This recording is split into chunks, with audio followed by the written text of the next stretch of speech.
Kamala Harris's campaign criticizes Trump for blazing flip-flops on marijuana, you guys. That's right. Days after Vice President Kamala Harris took questions on her changing views on policy, her campaign sent out a memo criticizing Donald Trump and his brazen flip-flops, including a marijuana reform, accusing the former president of, in quotes, just making things up ahead of the election. I'll say the only thing he made up is the fentanyl-laced weed, but nonetheless. Saturday morning, Trump signaled in a social media post that he supports a ballot measure in Florida, where he lives, that would legalize marijuana for adult use purposes, while calling for the state legislature to, in quotes, prohibit the use of it in public spaces so we do not smell marijuana everywhere we go, Trump said. And another quote, someone should not be a criminal in Florida when this is legal in so many other states. In an additional quote, we do not need to ruin lives and waste taxpayer dollars arresting adults with personal amounts of it on them, and no one should grieve a loved one because they died from fentanyl-laced marijuana. Yeah, I'm not buying that part, but nonetheless. No. Trump added, the Harris campaign is framing Trump's support for the measure as another change in policy in a long line of brazen flip-flops, according to a memo on Saturday, first obtained by ABC News. In a quote, as of this morning, Trump now suggests he is for legalizing marijuana. But as president, his own Justice Department cracked down on marijuana offenses. Ian Sams, a longtime Harris communications aide, wrote, who joined the campaign earlier this month after a stint at the White House counsel's office, said in the memo. I'd like to know what they're referencing, because there was no enforcement when he was there. So I am really confused as to what they're talking about, but I'd love to know. And counsel's office said in the memo that Trump's record on marijuana has varied. While in office, his Justice Department announced it would remove an Obama-era policy that limited federal prosecutors from some marijuana sales in states where it's legal. That's actually the Cole memo, and that's not what it did, but only for Trump to walk that back months later. And he also expressed support for a bipartisan bill in 2018 to protect states' pro-marijuana laws. And but in 2019, he used part of his salary to pay for a promotional campaign highlighting the negative effects of marijuana use. In a statement to ABC News, a Trump campaign official maintained that President Trump has been consistent in his support for leaving this issue to the states for years. Yeah, that part is true. And the memo comes just 2 days after Harris sat for her first wide-ranging interview, I wouldn't call it an interview, I call it a video, with CNN, more than a month after launching her campaign for president, after President Joe Biden announced he was abandoning his re-election bid. Harris's role as vice president naturally required her to adapt to Biden's agenda and platform, but since her ascension to the top of the ticket, how her policy views may differ from Biden's, and that of her 2019 campaign have yet to be clearly defined. That's right. She hasn't put out any policies. She hasn't done anything. She says, my values have not changed, Harris said, repeated in a CNN interview Thursday when pressed about her about-face on certain policy positions, particularly compared to what she ran on in the 2020 primary. The Harris's team argument is that her record in office reflects her evolution on certain issues, but that Trump's does not. In a quote, as soon as Trump starts catching heat for his unpopular agenda on record, Sam said, referenced Project 2025. That was never his. That was the whole foundation's thing. He rushes out to claim he would actually do the opposite. It's a desperate play from a candidate whose back is up against the wall running against Vice President Harris, he says. But he also says, but it demands scrutiny, Sams argued. He was president for 4 years, and how he exercised his power on these issues is the best metric for how he will do so again if he gets the chance.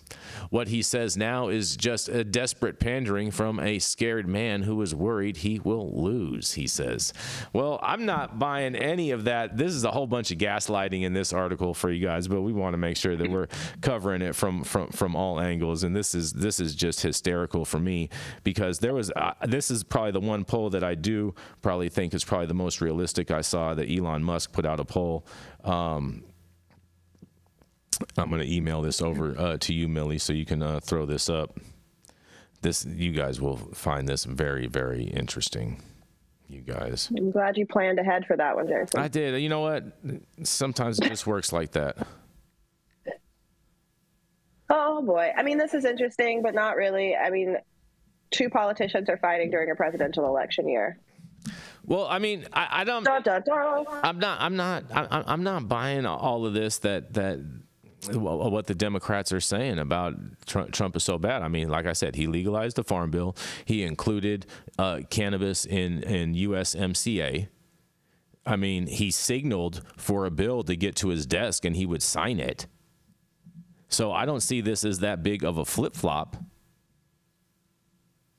this position. It's not a flip-flop, but even if it were, I don't understand why it's able to evolve in their thinking. I don't know why it's, I mean, like, we like this. This is what we want. So I don't know why anyone would have a problem with his position evolving to align with our own values a little more. So I think that this is, you know, something that it's just more mudslinging, and it's fine. I don't know why it matters if he's wearing flip-flops or not.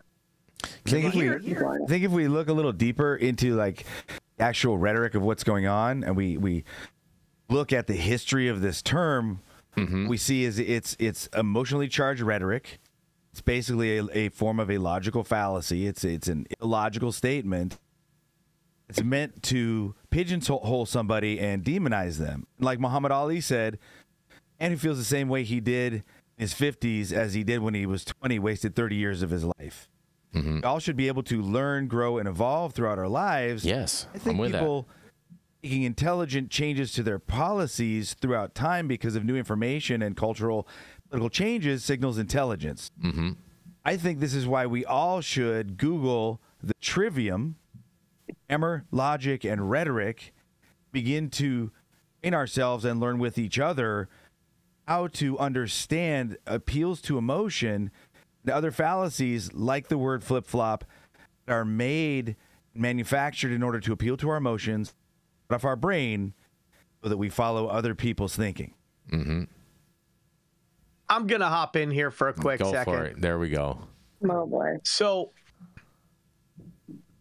of all the topics to accuse the opponent of flip-flopping on, Kamala Harris does not have the high ground on this topic and was criticized roundly when she ran for president the first time about talking about smoking cannabis and listening to songs that came out during a period of time when she was a prosecutor prosecuting people for cannabis. So to Matthew's point, she lied about the time. She said that she listened to that music when she was in college, in her dorm, getting high. So to Matthew's point, the sign of a functional, intelligent, sentient being is the ability to evolve your perspective on things.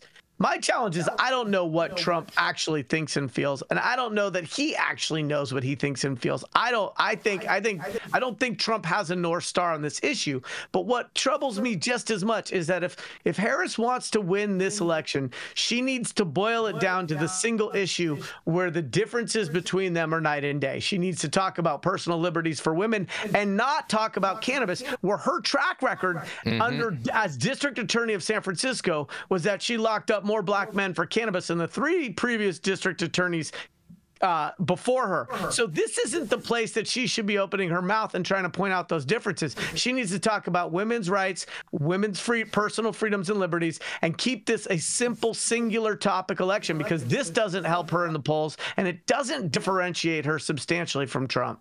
I mean, I just hear just more hypocrisy, you know, just coming out from their side.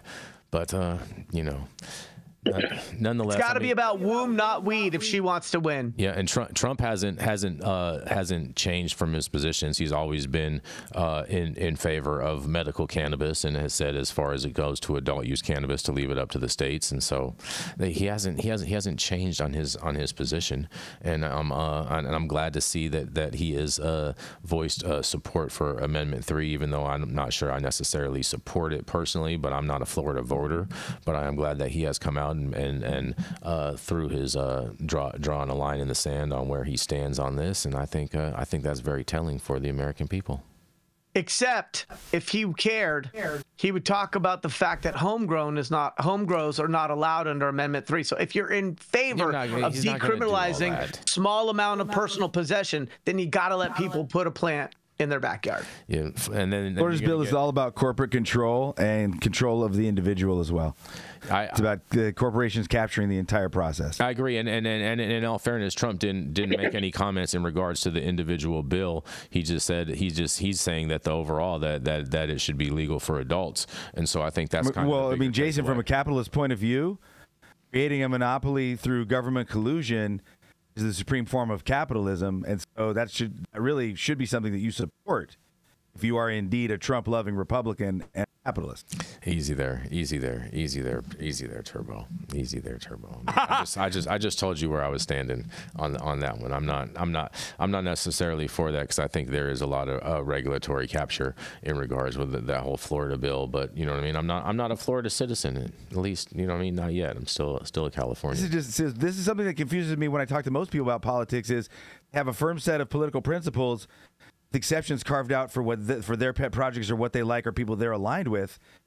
And to me, that just creates a world that's subject to corruption and being blown anyway the wind blows, and demagoguery. It's called evolving. What I'd like to really see from people is discussions about first principles. People actually believe in why, not like how are these principles good, except when it comes to the one thing. That's probably over time for this, though. That's a fair criticism, because it is all about your principles, and you do need to have solid principles to guide you to make a lot of these decisions. So I mean that is fair. I do understand what you're saying to some degree on there, Matthew. But nonetheless, thank you all for joining us and getting high at 9 with us every Monday through Friday at 9 a.m. Pacific and high noon on the East Coast. Big thank yous to our audience and supporters for tuning in daily and listening to the insanity that is the developing cannabis industry. Huge thank you to Catalyst for helping us keep the lights on over here, and thank you to our correspondents for being absolutely amazing today. Happy Labor Day, guys.